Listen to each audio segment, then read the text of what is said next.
Oh non!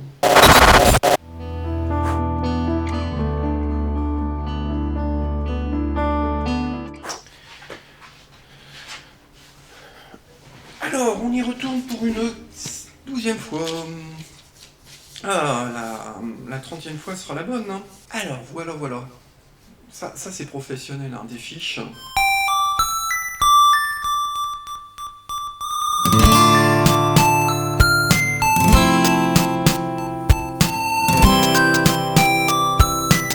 J'inaugure aujourd'hui mon blog et ma chaîne YouTube. Mon blog, je l'ai appelé Truc SF. C'est un blog qui parle de science-fiction, de fantasy, de fantastique. Tous les supports, hein, littérature, cinéma, BD, illustration, jeux, design, art. Tout peut se nicher, la science-fiction, elle peut se nicher à peu près partout. Voilà, donc j'y parlerai de mes coups de cœur, de mes curiosités, des réflexions sur le genre, et puis tout un pan de ce blog sera aussi consacré à des conseils sur l'écriture, donc l'écriture sur ces genres littéraires.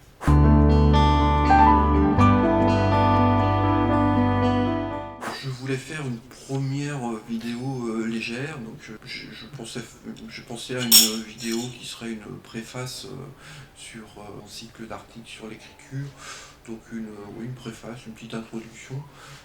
Donc je ne vais pas dire grand chose de l'écriture aujourd'hui, je vais juste mener une petite réflexion, enfin vous faire mener une petite réflexion sur la question suivante qui est auteur ou écrivain. Donc je peux préciser, hein, être auteur ou devenir écrivain. Puisque si d'un côté les deux choses sont pratiquement identiques, on peut les voir aussi comme des manières d'aborder le métier de l'écriture de façon totalement opposée. Hein, on est auteur, on pourrait même dire on est du verbe naître auteur, on devient écrivain.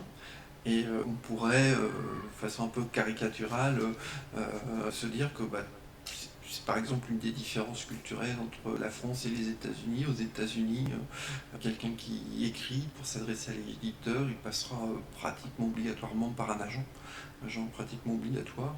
Et donc aux États-Unis, on serait écrivain, donc on deviendrait écrivain. En France, l'auteur il s'adresse en général directement à l'éditeur. On peut aborder l'écriture de façon assez différente. Pourquoi faire une introduction avec une question un peu simple comme ça?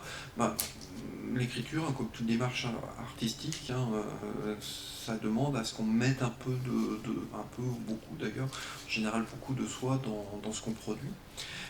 C'est la marque de l'artiste, hein, de mettre soi dans son œuvre. Et donc c'est toujours bien de mener quelques introspections et de réfléchir.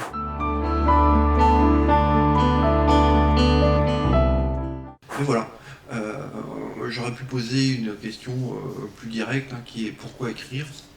Hein, c'est vrai, qu'est-ce qui vous pousse à écrire? Est-ce que c'est des envies de raconter des histoires? Est-ce que c'est des rêves qui vous hantent, que vous voulez coucher sur le papier, des choses que vous avez à dire? Et derrière la question pourquoi écrire, quand on réfléchit à l'écriture, on pourrait ajouter aussi pour qui écrire. Parce qu'on s'adresse forcément, enfin, on écrit en général pour être lu, et donc si on écrit pour être lu, en face il y a des lecteurs, et donc c'est bien aussi de s'interroger sur son lectorat. Mais voilà, pourquoi, pour qui écrire, c'est des questions qu'on peut se poser aussi, et qui peuvent nous aider à nous livrer un peu plus dans notre acte d'écrire. Mais cette vidéo n'a pas pour vocation de répondre à ces questions, hein. Chacun peut y répondre, il n'y a pas de mauvaise réponse, hein. C'est juste une histoire de s'interroger et de progresser sur soi, et donc de progresser dans son écriture.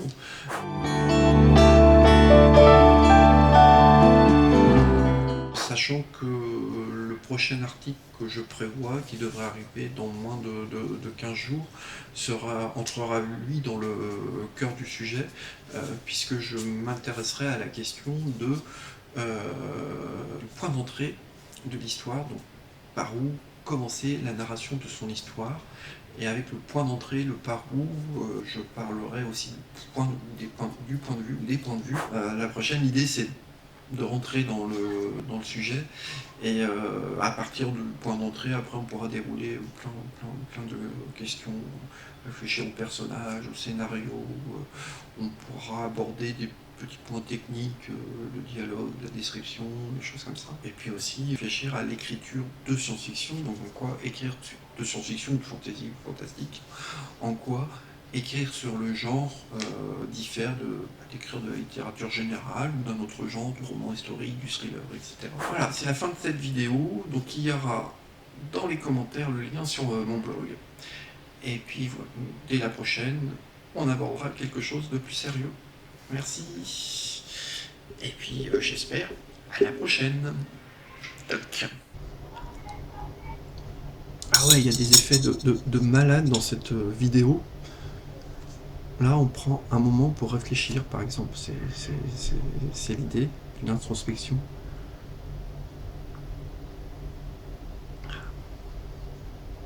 Est-ce que je le vaux bien?